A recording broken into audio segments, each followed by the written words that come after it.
حضرات تشریف رکھتے ہیں، جملے کا ترجمہ بیان کریں گے انشاءاللہ۔ نحمده ونصلي على رسوله الكريم، اما بعد، فاعوذ بالله من الشيطان الرجيم، بسم الله الرحمن الرحیم۔ پچھلے ہفتے بھی ہم نے بات کی تھی کہ شیطان انسان کا کھلا دشمن ہے۔ اللہ تعالیٰ نے ہمیں قرآن میں بار بار اس کے متعلق متنبہ کیا ہے، وارن کیا ہے کہ شیطان تمہارا دشمن ہے اور اس کو تم اپنا دشمن ہی سمجھو۔ اللہ تعالیٰ نے قرآن کریم میں فرمایا ان الشیطان لکم عدو فاتخذوه عدوا، بے شک شیطان تمہارا دشمن ہے، تم بھی اسے دشمن ہی سمجھو۔ انما يدعو حزبه ليكونوا من اصحاب السعیر، وہ تو اپنے گروہ کو اس لیے بلاتا ہے تاکہ وہ دوزخیوں میں سے ہو جائیں۔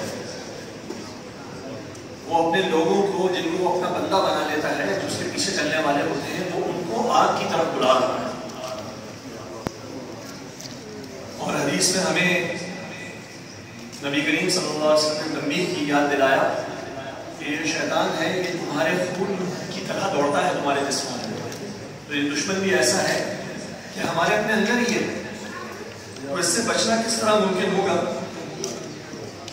اور جبکہ اس کا ارادہ یہ ہے کہ وہ ہم تمام انسانیت کو اللہ کے راستے سے ہٹا دے اور اپنے ساتھ جہنم میں لے جائے۔ اس نے اللہ تعالیٰ کو چیلنج کیا تھا اور اللہ سے کہا تھا قَالَ فَبِعِزَّتِكَ لَأُغْوِيَنَّهُمْ أَجْمَعِينَ، وہ بولا تیری عزت کی قسم، اے اللہ تیری عزت کی قسم میں ضرور ان سب کو گمراہ کر دوں گا۔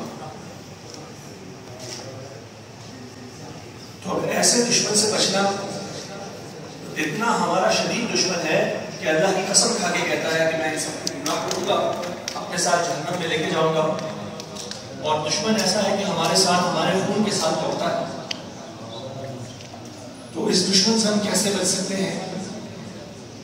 یہ بات بھی اللہ تعالیٰ نے اور نبی کریم صلی اللہ علیہ وسلم نے ہمیں بار بار بتائی، اور اس کے جو کچھ طریقے ہیں اس سے بچنے کے، ان میں سب سے بڑا طریقہ کیا ہے؟ وہ ہے اللہ کے اوپر ایمان کا رکھنا،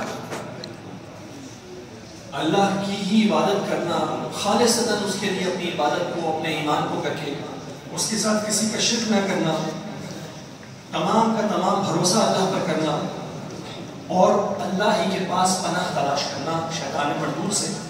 اللہ فرماتے ہیں وَإِمَّا يَنزَغَنَّكَ مِنَ الشَّيْطَانِ نَزْغٌ فَاسْتَعِذْ بِاللَّهِ، اور اگر شیطان کی طرف سے تمہارے دل میں کسی طرح کا وسوسہ پیدا ہو تو خدا سے پناہ مانگو، اللہ سے پناہ مانگو۔ انہ سمیع علیم، بے شک وہی سننے والا اور سب کچھ جاننے والا ہے۔ تو ہم خود شیطان سے نہیں لڑ سکتے، ہمیں اللہ تعالیٰ کی پناہ میں آنا ہے۔ اور اللہ تعالیٰ کی پناہ کیا ہے؟ جتنے بھی احکامات اللہ تعالیٰ نے ہمیں دیے ہوئے ہیں، یہ اللہ کی پناہ ہے۔ جب ہم ان احکامات کو پورا کرتے ہیں، جب اللہ کے حکموں کو پورا کرتے ہیں، جب اس کے بتائے ہوئے کاموں کو کرتے ہیں، تو ہم اللہ کی پناہ میں آ جاتے ہیں۔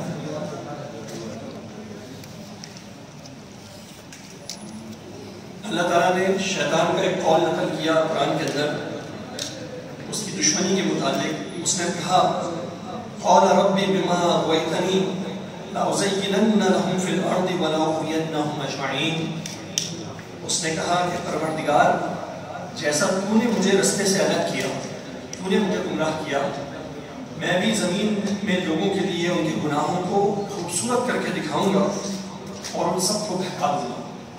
اور شیطان کا ایک داؤ یہ ہے کہ وہ ہمارے اعمال کو مزین کرتا ہے، خوبصورت کرتا ہے۔ ہم اپنے آپ کو دوسروں سے کمپیئر کرنے لگ جاتے ہیں، ہم کہتے ہیں جی ٹھیک ہے ہم برے ہیں لیکن ہم فلانے سے تو اچھے ہیں۔ تو یہ شیطان کیا کرتا ہے؟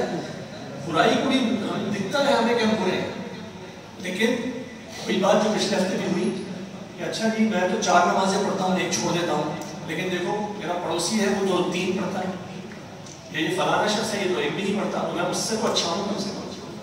تو وہ ہمارے گناہوں کو، گناہ ہے نماز 1 بھی نہ پڑھنا، اس 1 نماز کو بھی صحیح نہ پڑھنا، سب گناہ ہے، لیکن اس نے کیا کیا؟ ہمارے گناہوں کو مزین کر دیا ہمارے لیے۔ تو جب ہم اللہ کے احکامات کو مضبوطی سے پکڑنے والے ہوں گے، اس کے اوپر کمپرومائز نہیں کریں گے، صرف تبھی یہ شیطان ہمیں اس ہمارے گناہوں کو مزین کرنے سے باز رہ سکے.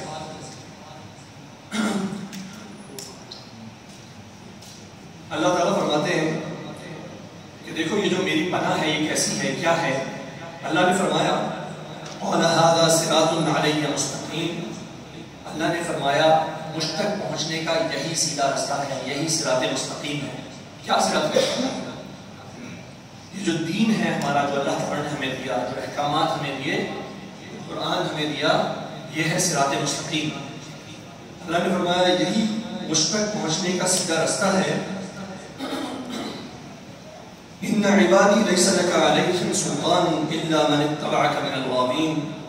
بے شک میرے بندوں پر تیرا کچھ قابو نہ ہوگا سوائے ان گمراہوں کے جو تیرا ساتھ دیں گے. جو اللہ کے رستے سے ہٹ کے شیطان کے رستے پہ چلیں گے ان کے اوپر شیطان کا بس چلے گا، ورنہ اللہ کے بندوں پر شیطان کا کوئی بس نہیں ہوتا.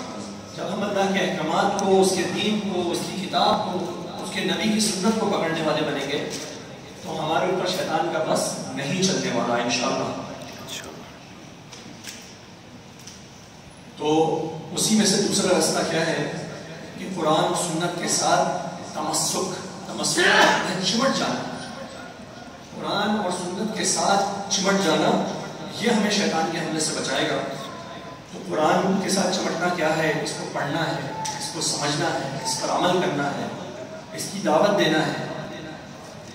یہ سب قرآن کے ساتھ چمٹ جانے، اس کے ساتھ تعلق قائم کرنے کا طریقہ ہے. حضرت ابو ہریرہ رضی اللہ تعالیٰ عنہ سے مروی ایک حدیث میں نبی کریم صلی اللہ علیہ وسلم فرماتے ہیں کہ شیطان اس گھر سے بھاگتا ہے جہاں سورہ بقرہ کی تلاوت ہوتی ہے. تو قرآن کی تلاوت سے گھر سے بھی شیطان جو ہے وہ دفع ہوتا ہے.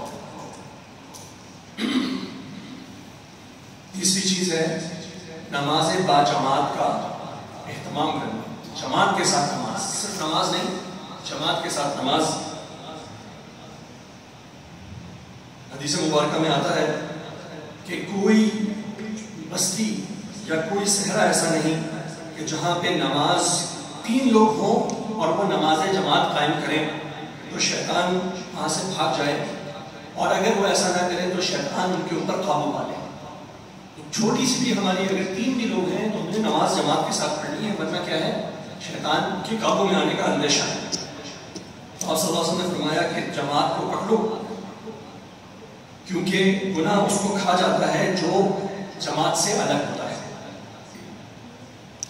تو اس کو مفسرین نے بیان کیا کہ یہ جہاں جماعت کا ذکر آیا ہے یہ نماز کی جماعت کا ذکر ہے.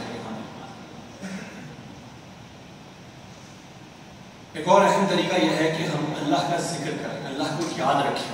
اللہ کا ذکر کا مطلب کیا ہے؟ ہم کہتے ہیں سبحان اللہ یہ ذکر ہے، الحمدللہ اللہ اکبر یہ ذکر ہے. ذکر کا مطلب ہوتا ہے یاد کرنا.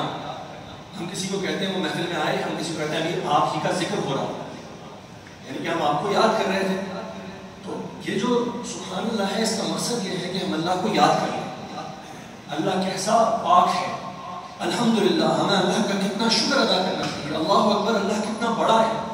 یہ چیزیں ہمارے ذہن میں آنی چاہیے، اس کی یاد دہانی ہونی چاہیے.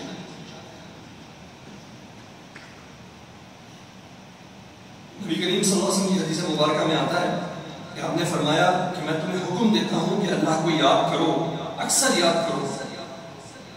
اس کی مثال ایسے ہے کہ ایک شخص اپنے دشمنوں سے بھاگ رہا ہو، دشمن اس کا تعاقب کر رہے ہوں اور وہ بھاگ رہا ہو، اور وہ ایک بہت ہی مضبوط قلعے کے اندر پہنچ جائے، ایک مضبوط فورٹریس کے اندر پہنچے اور اپنے آپ کو محفوظ کر لے. بالکل اسی طرح ہے کہ اللہ کا بندہ اپنے آپ کو محفوظ نہیں کر سکتا شیطان سے یہاں تک کہ وہ اللہ کو یاد کرنے والا بن جائے. تو اللہ کی یاد جو ہے یہ ہمارا مضبوط قلعہ ہے جس میں ہم محفوظ ہو کے شیطان سے بچ جاتے ہیں. اور ایک اور طریقہ یہ ہے جس کو اب یہ کہا گیا جماعت کے ساتھ رہنا. یہ نماز کی جماعت نہیں ہے بلکہ مسلمانوں کی جماعت، مسلمانوں کے ساتھ اٹھنا بیٹھنا. ہم کہتے ہیں انگلش میں کہتے ہیں a man is known by the company he keeps.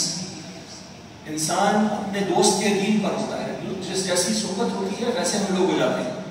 اگر ایسے لوگوں کے ساتھ اٹھے بیٹھیں گے جن کو جو اللہ سے ڈرتے نہیں ہیں، جو دنیا میں گم رہتے ہیں، تو ہم بھی دنیا میں گم کے رہ جائیں گے. اور اگر ایسے لوگوں کے ساتھ اٹھے بیٹھیں گے جو اللہ کو یاد کرنے والے ہیں تو انشاءاللہ ہم بھی ویسے ہو جائیں گے. اللہ تعالیٰ فرماتے ہیں یا ایھا الذین آمنوا لا تتبعوا خطوات الشیطان، اے ایمان والو شیطان کے قدموں پر نہ چلو. وَمَن يَتَّبِعْ خُطُوَاتِ الشَّيْطَانِ فَإِنَّهُ يَأْمُرُ بِالْفَحْشَاءِ وَالْمُنكَرِ، تو جو شخص شیطان کے قدموں پر چلے گا تو شیطان کو اسے بے حیائی اور برے کام ہی بتائے گا. تو یہ شیطان کے نقش قدم کیا ہے؟ جو بھی رستہ ہمیں اللہ کے رستے سے ہٹاتا ہے وہ شیطان کا نقش قدم ہے. وہ ایسے دوست ہوں، وہ ایسی باتیں ہوں، وہ ایسے پروگرامز ہوں، جو بھی ہمیں اللہ کے رستے سے ہٹائے گا وہ پھر شیطان کے نقش قدم ہوں گے. اللہ تعالیٰ ہمیں اس سے محفوظ فرمائے. آمین. نبی کریم صلی اللہ علیہ وسلم کا فرمان مبارک ہے کہ جماعت کے ساتھ رہو اور فرقہ نہ ڈالو، کیونکہ شیطان اکیلے کے ساتھ ہوتا ہے اور دو سے دور ہوتا ہے. ہم کہتے ہیں کہ جو ہے نا وہ خالی دماغ شیطان کا گھر ہوتا ہے. وہ اکیلے رہنے سے بہتر ہے کہ ہم اچھے لوگوں کی صحبت اختیار کریں. شیطانی کام زیادہ تر انسان کو اکیلے رہ کے سوچتے ہیں، اور جب انسان ساتھ ہوتا ہے اچھے لوگوں کے تو برے کاموں سے بچ جاتا ہے. تو تمام جو رستے اللہ سے دور لے کے جانے والے ہیں، تمام ایسی چیزیں جو اللہ کے احکامات سے پیچھے ہٹانے والی ہیں، جو اللہ کی یاد سے غافل کرنے والی ہیں، وہ سب شیطان کے نقش قدم ہیں. اللہ تعالیٰ ہمیں شیطان کے نقش قدم پر چلنے سے محفوظ فرمائے. اللہ تعالیٰ جس طرح اللہ نے فرمایا کہ اس کا ذکر جو ہے وہی ہمارے لیے مضبوط قلعہ ہے، اللہ تعالیٰ ہمیں اس قابل کرے کہ ہم اس مضبوط قلعے میں شیطان سے پناہ حاصل کریں اور اللہ تعالیٰ کے بتائے ہوئے راستے پہ چلنے والے بنیں. آمین یا رب العالمین. جزاکم اللہ خیرا و احسن الجزاء.